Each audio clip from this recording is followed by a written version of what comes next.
Hey everyone, welcome, I'm MisterBo, and in today's video we're going to be taking a look at the Crown of Tempests Warlock Exotic Helmet. This can be earned through an exotic engram, along with most Warlock exotic armor pieces. So the description reads, "Mighty are they of the Stormcloud thrones, and quick to anger, but bounteous to those whom they love." Now this helmet is probably the most unique looking Warlock helmet in the game. You can always spot someone when they're using this helmet. I've seen it a lot in the Crucible. And the intrinsic perk is Conduction Tines. Arc ability kills increase the recharge rate of your arc abilities. So that's like melee, grenade, and your super. Every time you use one of those, it will recharge your other abilities. So let's go ahead and take a look at this in action and see just how much this recharge actually affects your abilities. So from the gameplay you can see on screen I'm using both grenades, melees, and supers to try and recharge my other abilities as quickly as I can. And now there is a reasonable difference. You can actually see your super going up a lot quicker when you're getting kills with your melee or your grenade, and the same goes for when you're using your super, your grenades, your melees, they do go up slightly quicker. I think the biggest thing recharging here is definitely your super. It goes up fairly quickly. So I'll let this gameplay play out, but for me personally, again, like with most exotics of the Warlock, this just isn't suited for me personally. You might be someone who really likes the Stormcaller in both PvE and PvP, because I think this helmet can work in both,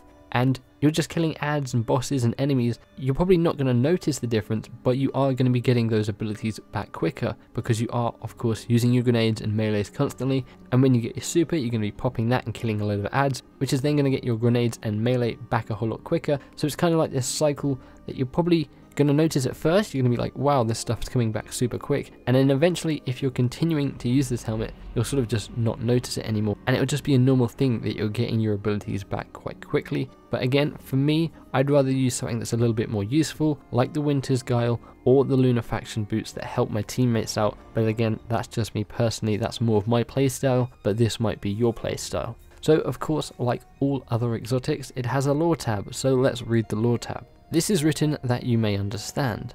The time of kings is long since gone from this world. Yes, their reign does linger. These shallow, frightened, aged men cling to their grand delusions of relevance in a world that has long since passed them by.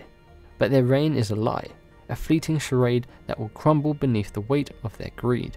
In the end, though they may conquer the lands and the seas and the fragile flesh upon which they trample, their empires will collapse and their graves will beckon, and the crowns of the old will find new heads to bear the weight of their power, and the strong will be made to suffer as their weakness is brought to light. Author unknown. So there you have it, that is the Crown of Tempests Warlock Exotic Helmet. Kind of similar to the Nezarec Sin in a way, it's getting your abilities back quicker. Obviously with the Nezarec Sin it's just any void based damage. It would have been nice to see that on this helmet with just any arc damage, getting you your abilities back quicker. But still, if you were looking at the Nezarec Sin and you were like, I wish I had that for arc, this is your best bet here. And again, it does look like a pretty cool exotic helmet. You can spot it from a mile off. So let me know what you guys think of the Crown of Tempest. Is it an exotic that you want to get? Is it going to suit your playstyle? Or are you going to be looking for something else? Let me know in the comments below. I'd love to hear your thoughts and opinions on this stuff. As always, if you guys enjoyed this video or if it's helped you out in any way, feel free to give the like button a big old hug, subscribe for more Destiny 2 content and coverage, boop that bell to be notified when my videos go live. Hopefully you guys have an awesome day, thanks for hanging out with me, and I'll catch you in the next one. Bye bye.